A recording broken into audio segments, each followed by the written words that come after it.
I'm finally doing this after a long. I'm going to do it. I'm going to do it. I'm going to do it. You know what? I'm doing it now. I hope I'm not too late though. So if you're going to be spending the next 2, 3 weeks, 4 weeks, 1 month, some months, plenty months, and years listening to me, I feel like you should get to know me, right? My name is Kachi Kalu. A lot of people call me Lady Kachi. A lot of people call me Lady Kachi. So I'm going to be talking about myself, asking myself these questions and answering them. These are questions that I've collated over time from colleagues, friends, things they want to know about me, and things I also would want to know about me, because that's what I don't even know the answer to. But yeah, things I would want to know about me, and I'm just going to start now. So the first question is, what's the biggest failure you've had? And what did it teach you? What's the biggest failure I've had and what did it teach me? The biggest failure I've had would be starting a Zobo business when I was 10. Yes, I started a business, and the day I started the business, I had stocked the fridge. I felt sick that day. The day I started the business. While I was making the drink, my siblings were, please give me some more, please, I want, and I'm like, no, I'm not going to, you're not going to have a taste of this, you're going to use your money to buy it. And then I fell ill. And I fell ill, I had mad headache. The kind of headache where you wouldn't want anyone to make a sound. And then my siblings would come, they want to clap, they want to jump, they want to sing, because they knew I had headache. And at that time, my brother would say, if you want me to leave you alone, give me one bottle of, to drink. And I would say, go and take. My sister would come, jump on the bed and say, if you want me to leave you alone, give me one bottle of the drink. And I would say, go take. And at the time, I think I had about 20 bottles, right, to sell for 50 naira. 20 bottles of drink to sell for 50 naira each. By the time I was well, by the time I got myself, by the time I rose, business had finished. They had taken everything. I had no documentation. I had no business plan. I had nothing. I basically made that stuff for them to finish and drink. So they still owe me till tomorrow. They still owe me. And what did it teach me? It actually taught me not to go into business with vibes, and especially not to sell to your family on credit. Yes, not to sell to your family on credit.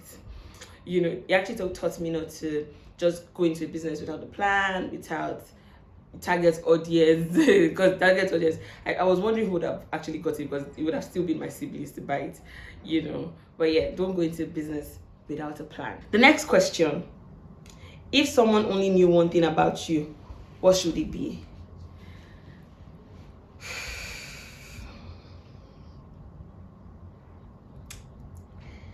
If someone only knew one thing about me,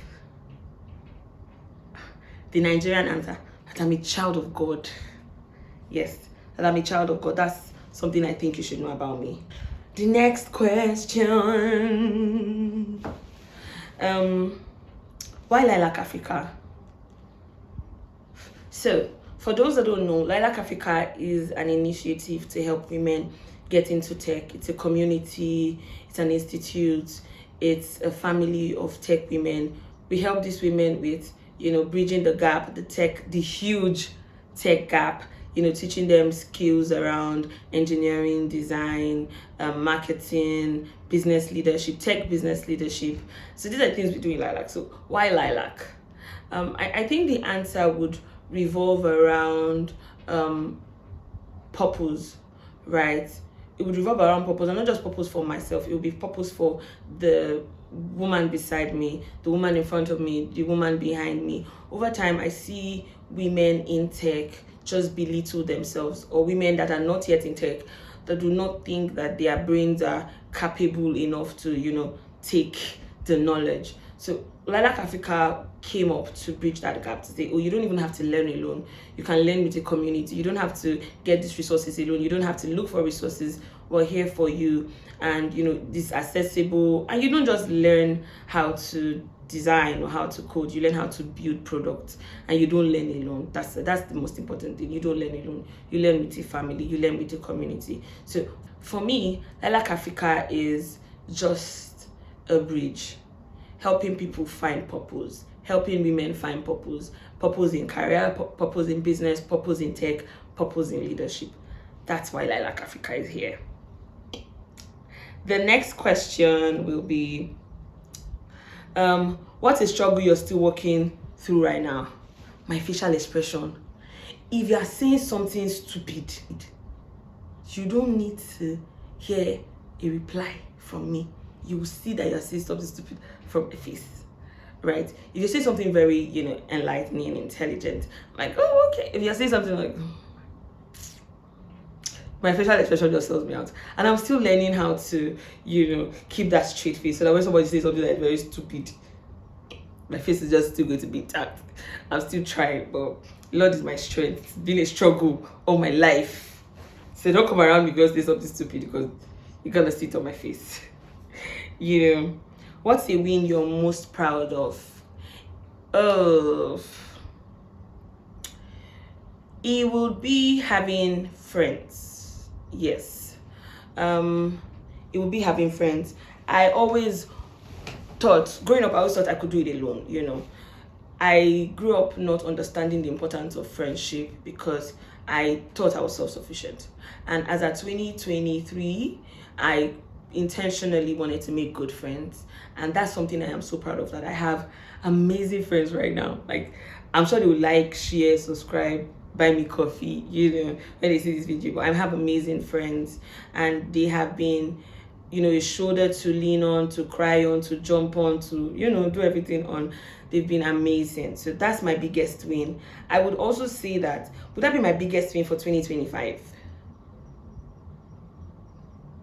Maybe, that would be one of my biggest wins actually for 2025. Having good people around me, people that would call me out for my BS, straight up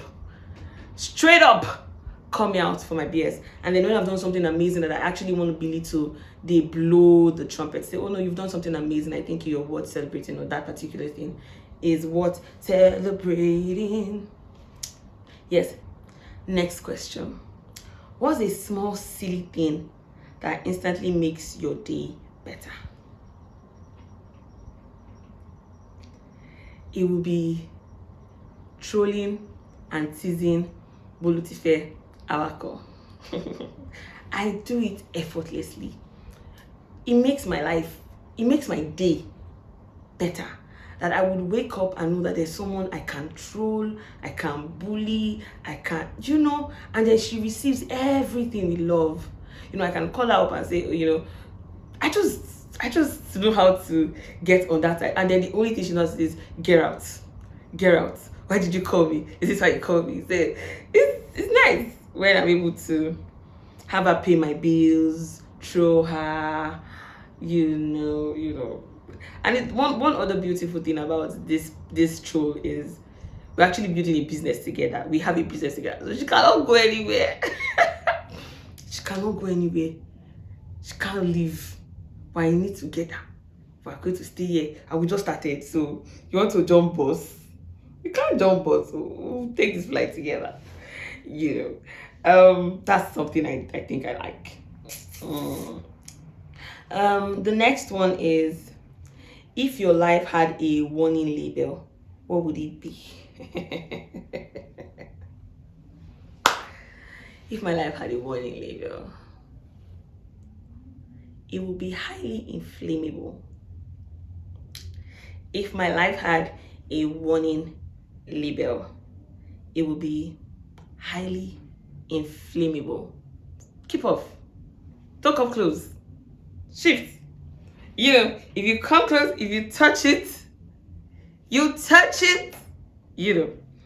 But yeah, it will be highly inflammable. And not just because of, just saying it or just having a sticker, is because of my content, right? It's not just about the pretty face and the pretty smile. There's something there's something, there's a content, and that content is fire. You know. So keep up. Why product design? That's the 9th question. We're coming to an end. Whew. Why product design? At the beginning, I wanted to just prove a point, prove a point that I could do something with my hands and my eyes and my, But over time, it had a meaning. Over time, it had a meaning. Over time, I could tie a meaning to it. It now boiled down to solving real problems, making lives easy, accessibility, making sure that the blind can use a particular thing, the deaf can use a particular thing, people with, Down syndrome, they can use this particular thing. So after going into product design with vibes and inshallah, I decided to find a meaning to it. And that meaning is making people's lives easier. The apps that you have on your phone, the fact that you can log in and it's quick and it's easy, that experience is what I live for currently, and that's why. The money, kinda, but that's why actually. And we have come to the last question for the day. I think you should know a lot about me already. I think so too. I might probably do another one. So if you have questions that you probably would want to know about me, you can just put it up in the comments, and I might do, another. Yes. So we've come to the last question for today. Last question for today. What's one thing you always find in my purse? Ego, no. Well, you find money though, but what's one thing that you would always see on me in my purse? Besides money and lip gloss, it will be gum. I like Mentos. Yes, Mentos gum. You will always find a pack of gum with me. Yeah, that's like it. So so if you have been smiling and laughing and giggling with me as well, thank you for sticking around. My name is Kachi. Just call me Lady Kachi. The lady. Just call me Lady Kachi. And know that we're already friends. Please don't forget to drop your questions, like, subscribe, share, as I start a series called self-development, helping people go through different stages of life. If you're in your 20s, I'm your girl. If you're in your 30s, talk to me. If you are in your 40s, I still got you. But it was nice hanging out with you guys. See ya.